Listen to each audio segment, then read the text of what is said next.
Welcome back, everybody, to another movie review. Today I watched Bending the Rules, the WWE Studios movie with Edge. And I figured I'd watch this because somebody's got to watch these movies. And it's not that this movie was bad because of Edge or anything like that. I thought he would be okay, and he was fine. He has had some actual acting experience, unlike some of the other guys. So he wasn't too bad in that regard, but this movie's problem was the script.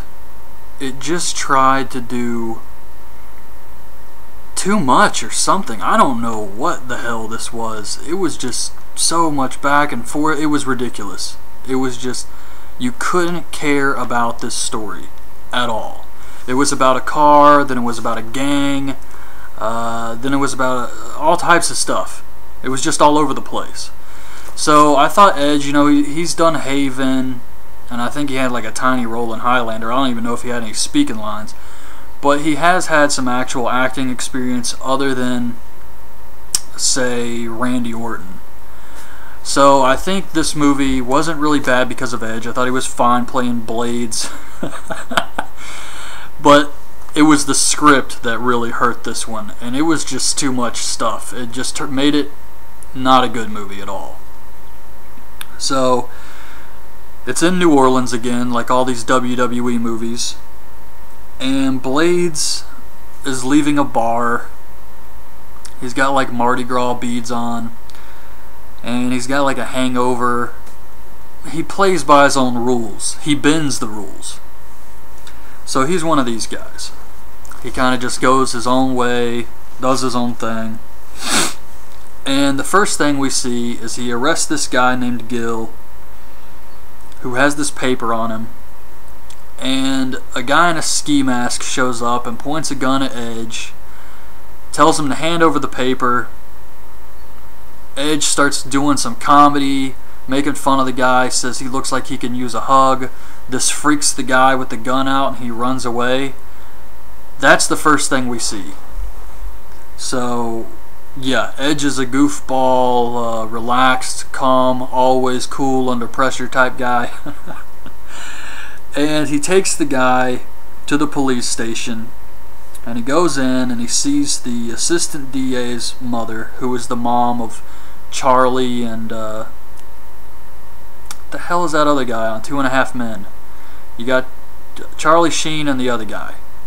I don't know. I don't really watch that show. But the mom on that show is the Jamie Kennedy's mom. So Edge takes her in to see her son, and Edge is actually the one on trial here because he bends the rules. So he's on trial for something, taking money or something like that. And Jamie Kennedy is trying to arrest him, put him in prison. They take a break, and he goes off. Jamie Kennedy goes off with his wife. They argue about what he should be doing. They go back to the courthouse. They declare it a mistrial. Jamie Kennedy says he's still going to try and prosecute Blades.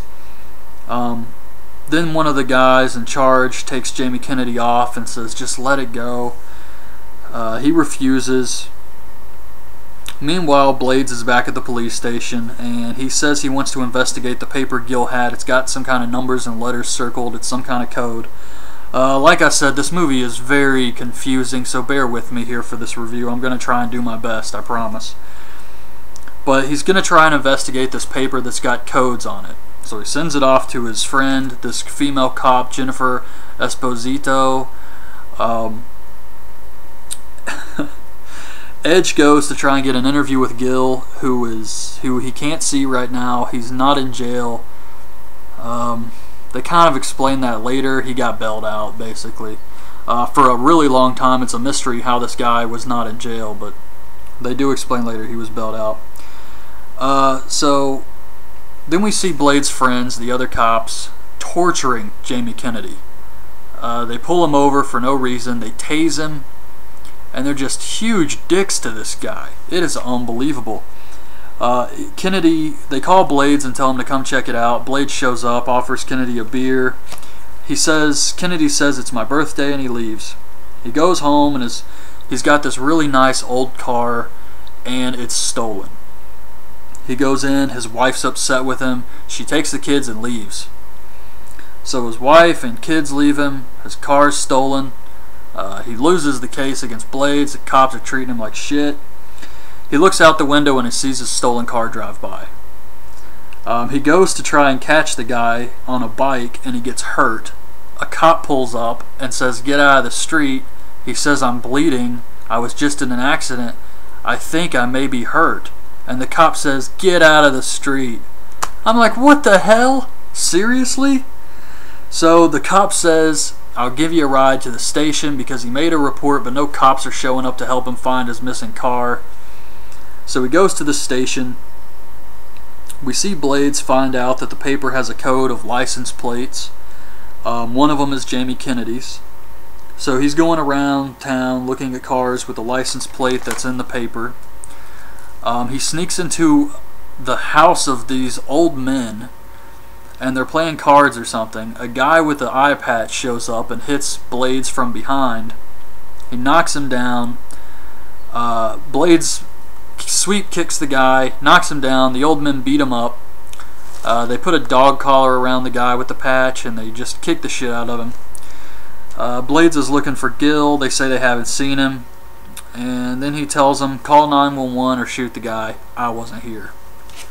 Because technically Blades is not really a cop. He's on administrative leave, which they continue to say throughout the movie. It's supposed to be funny. Kennedy gets a call from his mom that they stop by his house and his dad is there and he's got a gun. His dad's senile, by the way. He's losing his mind. And Blades shows up to check on the license plate, but he gets there before Kennedy and he sees all this and he saves the day, gets the gun away from his dad. Kennedy's mom tells him that she thinks he's cheating on her and will pay Blades to go investigate Kennedy's father. Kennedy shows up, tells his mom the car was stolen. She says, "Don't tell your dad, he'll lose his mind, it could kill him," because it's a really nice old car. So she has Kennedy and Blades go look for the car. They go to a martial arts studio. The teacher is a criminal, and he tells them, Blades and Kennedy, to bow. They refuse. He has the students turn around and kind of attack them. They all raise like staffs and swords and all types of stuff. I don't know what the hell he was teaching these guys, but they all have different weapons. So he tries to escape out the back and he gets tased by a parking attendant who gives parking tickets, and then he's put in the trunk of his own car. Meanwhile, Blades and Kennedy take a young boy hostage and get out of the martial arts studio without a scratch. They get a parking ticket. Then they see that the teacher of the martial arts studio's car is still there, so they go to check on it. And before they get there, they get kidnapped. So they they get kidnapped, and Blades is starting to think that this is all the work of a prison gang. Kennedy put one of these old guys in jail who was about to be executed. They think he could be behind all of this. The guys who kidnap him take him to a donut shop. The donut guy takes the newspaper with the code on it. The guy with the eye patch shows back up. He says he bailed him out of jail. Blades kicks his ass again, even though he's handcuffed.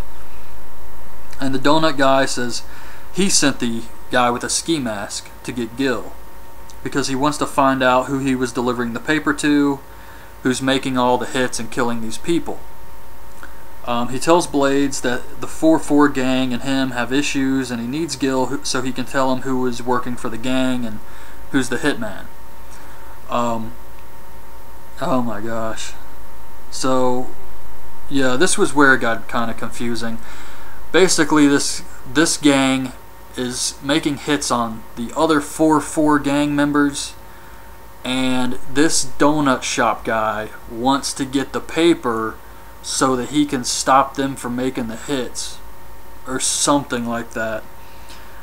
Blades needs to find Gil so the other guy who's about to be executed won't kill anyone else, including Jamie Kennedy. I'm trying. So his friend in the police station, Jennifer Esposito, calls and tells him that one of the cops might be giving the prison guy the people to go after. Blades goes to a barbecue place to get some info. They see the car drive by, but Edge is waiting on an informant. This girl shows up and tells Edge that the martial arts guy is dead. He called them from the trunk, but died before they could get to him. Keep in mind, this entire thing, it's probably been 3 hours. Tops. The guy was tased and put in the back of a trunk, and he just died. In 3 hours. Ridiculous. Blades finds Gil, who says he was just delivering the paper. He didn't know it was a hit list. His girlfriend pulls a gun on Blades, and they take his guns away. They handcuff him to the bed, but Kennedy comes in with a gun. He gets in a fight with the girl. Blades is hit by a stray bullet, but he's fine. He's a badass. They leave, and Blades finds out that Kennedy has an assistant, and she bailed Gil out of jail, and she could be the informant.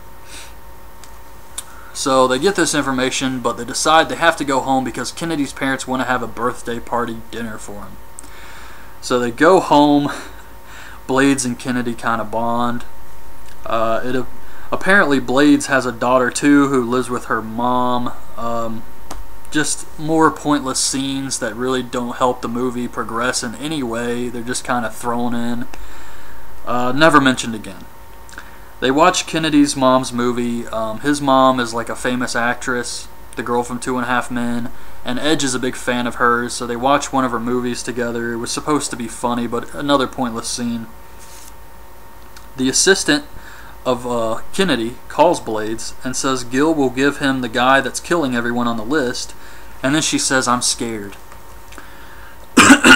So Blades takes Kennedy home because he says it's too dangerous to go out here and do this. He says his friend Jennifer Esposito will come to protect him. Blades calls the donut guy for backup, and we see the girl cop show up at Kennedy's house. She picks him up and takes him with her. So that wasn't pointless also. Blades meets Gil, who has the assistant and a gun. And he's got the assistant, he's got a gun pointed at her. Kennedy and the cop show up. Not sure exactly how they knew where they were meeting, but they show up and they see Blades. He looks like he's in trouble.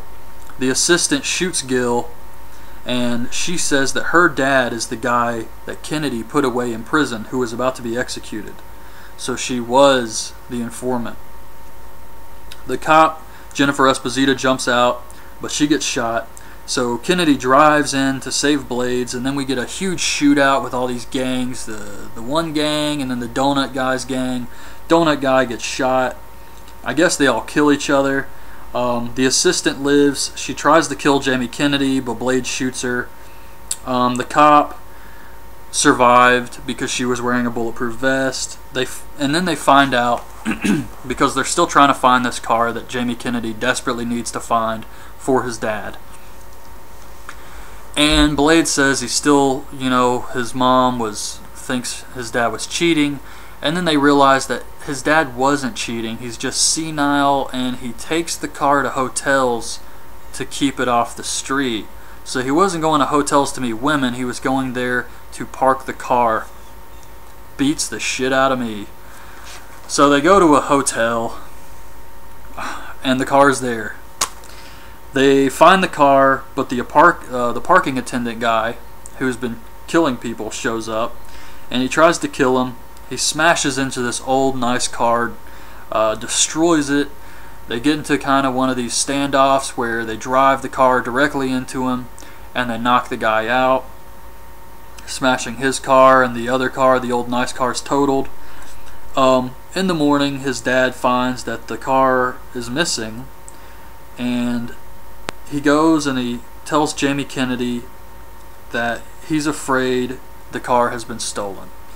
So Jamie Kennedy acts all surprised and says, really? And his dad's like, yeah, but it was just a car. So his dad didn't really care about the car at all, so everything worked out because Jamie Kennedy's fine and the car is totaled. But since his dad didn't really care about the car, it doesn't matter. And then the last thing we see is Jamie Kennedy helping Blades during his meeting with his bosses at the police station who want to suspend him. Kennedy says he's a good cop, don't suspend him, and he decides to drop the case against Blades.